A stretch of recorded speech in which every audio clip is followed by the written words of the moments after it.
Sean Shorty Rock Santella, fighting at 125, fighting out of Miller Brothers MMA, and Ricardo Almeida BJJ.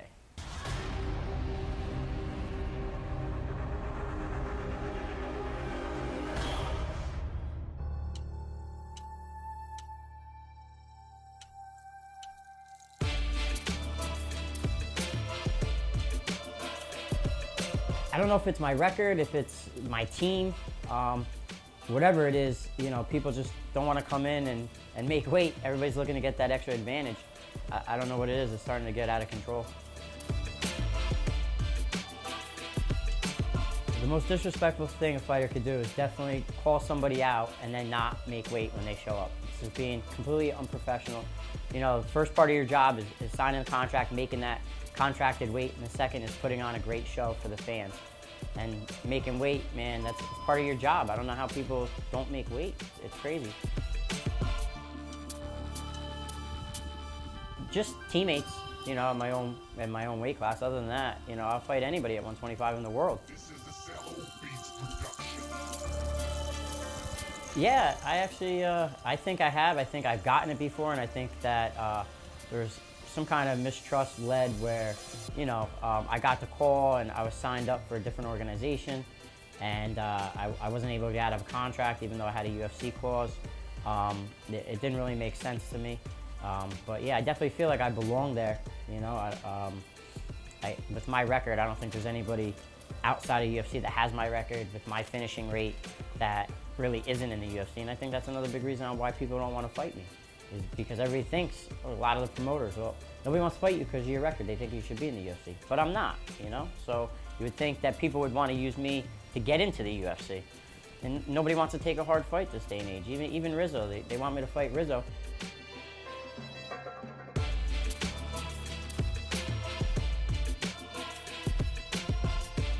They always want me to fight him at Ring of Combat where there's no elbows allowed on the ground. So you're gonna get a great guy that has great pressure on top, that's a great wrestler, that you're gonna take away a #1 attack besides submissions with somebody being on top of you, you know? I mean, I'll fight him outside of Ring of Combat. I just wanna make it, you know, fair. I don't believe in, like, those rules. I know, you know, Neglia runs you know, one of the top promotions in the country as a region, you know, but to not have elbows, it eliminates a big aspect, especially against a strong wrestler off your back that, you know, is a brown belt in jiu-jitsu. You're gonna even out that game and set, you know, you take away your setups. You know, if you can't really strike off your back, or at least have significant strikes, it doesn't really make sense. So once again, it's just like fighting somebody that doesn't make weight. Why am I gonna go in there at a disadvantage?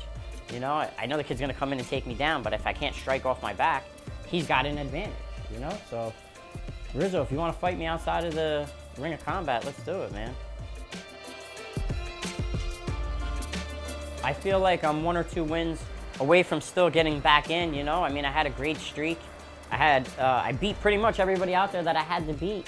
I was undefeated for 2 years. I don't know why I really didn't get the call then. I don't know if it was poor management or, you know, I know my old manager was pushing, but then when the time came, when the call came, nothing came out of it, you know? And then, you know, I took a tough decision loss to a tough opponent in Nick Honstein, who came in, very game, you know, me coming off a year layoff pretty much. You know, my hat's off to him, but, you know, that's only one fight, you know, and then nobody else wanted to fight.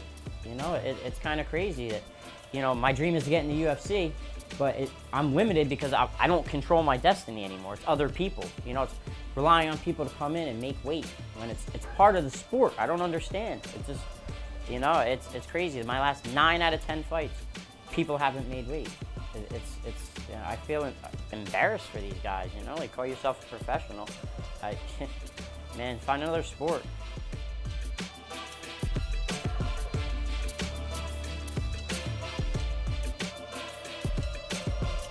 Honestly, I don't know why I didn't get the rematch after the Honstein fight. I asked for it, and they wouldn't give it to me, you know? I felt I deserved it. It was a great fight. I almost finished it in the last round, the 24th minute of the fight. I'm down, you know, like 3 rounds. I almost pull an armbar out of my ass. You know, the crowd's going crazy. You know, I was in it the whole time. I had one bad round where I got caught in a bad position that, you know, I got beat up. And I still came back from that.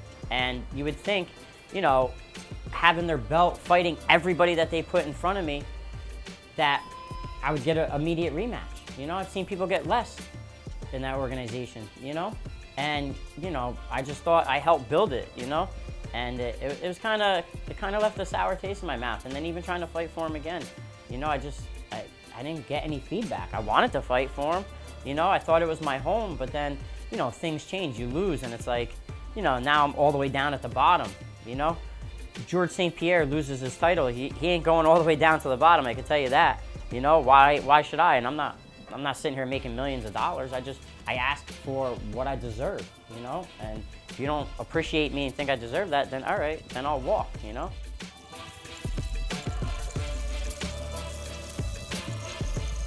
Oh, I'd love to fight him again.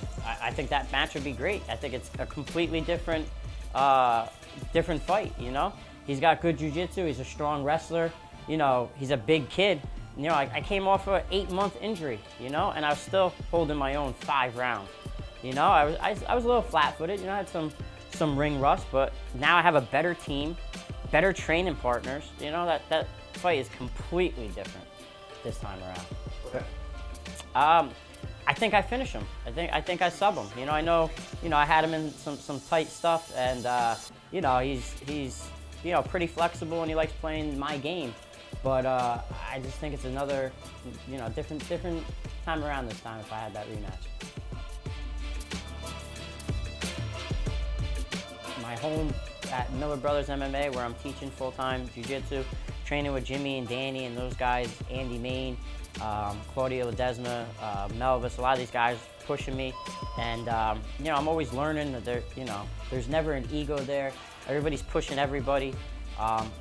And then, you know, my second home going down to Ricardo's and training with Frankie and Marlon, and even down at Nick Catone's with Cody and Ricky and all these guys. I mean, it's pushing me at different levels, you know? It's never an easy round, you know, whether you're going with Caitlin, Claudio, you know, people on the regional, people in the UFC, people at World Series. Like, you're coming in there and you're leaving a better fighter after every practice. You got great coaches surrounding you, and they won't let you leave there, you know, anything less of a fighter than you were when you first walked in. You're constantly being pushed, and it's just a great environment to be around. You know, it's you know, it's hard to explain unless you experience it. I think because of my work ethic, you know, I treat my job of fighting very, very seriously. I put in my 6 hours a day. You know, I concentrate on my diet. I try to do everything right. I'm trying to push myself.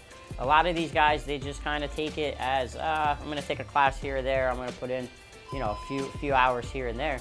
No, to me, I take it serious. It's a job. I come in, I make weight, I bust my ass, I train all aspects of the sport, and I try to surround myself with the best guys in the world, you know? And if I get into the UFC, it's, you know, nobody has my jiu-jitsu skills in the UFC, and I'm going to push it. I'm going to push the pace. I'm always aggressive. I'm going to try to finish the fight no matter where it is. I never am in a boring fight. I'm always going to pressure, and I'm always going to try to finish, you know? And the one thing I love about the UFC is the fact that people don't back out of fights, you know? A lot of them make weight. 90% of the time they make weight unless it's a short notice fight and they're filling in for somebody, you know? But, you know, they're always going to find you a replacement, you know? They're always going to keep an eye on fighters, making sure everything's going. I mean, you're there for a reason. You're the best of the best. And I just want consistency with fighting, you know? I mean, it's been a year. I fought one time. It's crazy, you know? I got 20 fights. You know, I think I put in my time. I think I deserve a chance against you know, the tough guys. And, you know, I beat some of the guys in the UFC. It's crazy. I want to thank all my fans and supporters, my teammates, my sponsors for, you know, kind of putting up with me through this rough time. Keep coming and supporting me where 90% of the time I'm not even fighting because something happens that's out of my hands, you know, and I appreciate you guys understanding it's part of the game and part of the sport, and unfortunately it just happens to me more than probably any other fighter that is in the sport. So I thank you for the continued support. I thank my teammates for constantly pushing me and making me a better fighter and a better person day by day. And, you know, I owe a lot of that to you guys. Thank you.